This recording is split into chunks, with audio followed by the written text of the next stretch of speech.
নমস্কাৰ, ঋতুৰাজ বৰুৱা নিউজ এনালিচিছলৈ আপোনালোকক স্বাগতম জনাইছোঁ। আজি আমি কথা পাতিম কংগ্ৰেছ আৰু ৰাইজৰ দলৰ মিত্ৰতা সন্দৰ্ভত।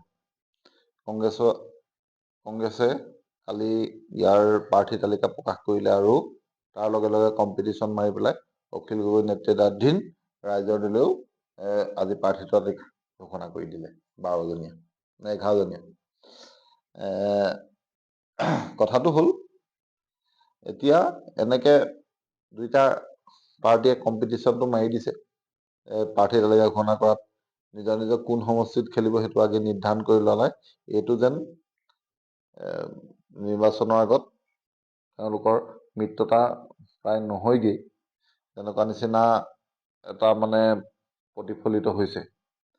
যি কি নহওক, কালি কংগ্ৰেছে তেওঁলোকৰ প্ৰাৰ্থী তালিকা ঘোষণা কৰিলে। মূল সমষ্টি কেইটাত মূল প্ৰাৰ্থী কেইখন হৈছে দিছপুৰ সমষ্টিত মীৰা বৰঠাকুৰ, প্ৰদেশ কংগ্ৰেছৰ মহিলা মৰ্চাৰ সভানেত্ৰী তেওঁ। তাৰপিছতে আছে মাঘেৰিটাত প্ৰতীক বৰদলৈ, আমাৰ সাংসদ প্ৰদ্যুৎ বৰদলৈৰ পুত্ৰ, সাংসদ ৰকিবুল হুছেইনৰো পুত্ৰ চামগুৰিত দিছে তানজিল হুছেইনক। এইটো কংগ্ৰেছে পৰিয়ালকেন্দ্ৰিক ৰাজনীতিটো তেওঁলোকৰ যিটো সমালোচনা হৈ থাকে, সেইটো যেন আকৌ সমালোচনা কৰিবলৈ আগবঢ়াই দিছে তেনেকুৱা নিচিনা হৈছে। তাৰপিছতে আকৌ আৰু এজন মূল প্ৰাৰ্থী, মেইন আমাৰ সভাপতি গৌৰৱ গগৈ যোৰহাটৰ পৰা প্ৰতিদ্বন্দ্বিতা আগবঢ়াবলৈ প্ৰাৰ্থিত্বত নাম আহিছে। আৰু বিৰোধী দলপতি দেৱব্ৰত শইকীয়াই নাজিৰাত পুনৰবাৰ চিট দিয়া হৈছে। মুঠতে 42টা সমষ্টিত কংগ্ৰেছে প্ৰাৰ্থিত্ব ঘোষণা কৰিলে। ইয়াৰ লগে লগে ৰাইজৰ দলেও প্ৰাৰ্থী তালিকা ঘোষণা কৰি দিলে। 11 সমষ্টিত পূব গোৱালপাৰাত আব্দুল ৰছিদ মণ্ডল, জালুকবাৰী ৰমেন বৰঠাকুৰ, মানাহ অঞ্জন তালুকদাৰ, দলগাঁও আজিজুৰ ৰহমান, ধিং মেহবুব মুক্তাৰ, তেজপুৰ অলকনাথ, চিচিবৰগাঁও দুলাল চন্দ্ৰ বৰুৱা, মাঘেৰিটা ৰাহুল চেত্ৰী, ডিগবৈ লক্ষ্যজ্যোতি গগৈ, মৰিয়নি ডক্টৰ জ্ঞানশ্ৰী বৰা, বোকাখাত ৰতন দাম। ইয়াত চবতকৈ ইণ্টাৰেষ্টিং কথাটো হৈছে মাঘেৰিটাত যিহেতু প্ৰদ্যুৎ বৰদলৈৰ পুত্ৰ প্ৰতীক বৰদলৈক কংগ্ৰেছে প্ৰাৰ্থী হিচাপে নিক্ষেপ কৰিছে।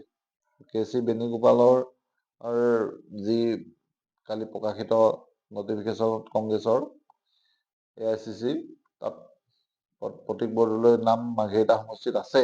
আৰু সেই সমষ্টিতে কিন্তু এজন অসমৰ মানুহে চিনি পোৱা চিনাকি আৰু মোটামুটি ৰাহুল চেত্ৰী নামৰ যিজন প্ৰাৰ্থী ৰাইজৰ দলে প্ৰক্ষেপ কৰিছে। এইটো প্ৰদ্যুৎ বৰদলৈ যিহেতু কংগ্ৰেছৰ এজন মূল নীতি নিৰ্ধাৰক ব্যক্তি, আৰু তেওঁৰ পুত্ৰ সমষ্টিতে ৰাইজৰ দলে প্ৰাৰ্থী নিক্ষেপ কৰিছে, গতিকে এইটো এটা চাবলগীয়া বিষয়।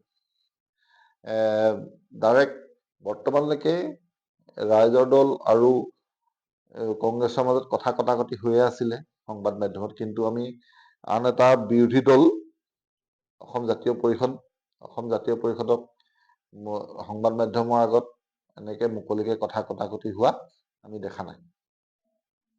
যিহেতু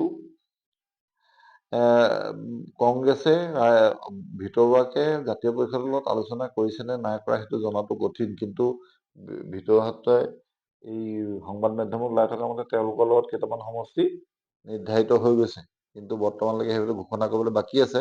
কিন্তু অসম জাতীয় পৰিষদো নিশ্চয় অস্বস্তিত পৰাটো স্বাভাৱিক।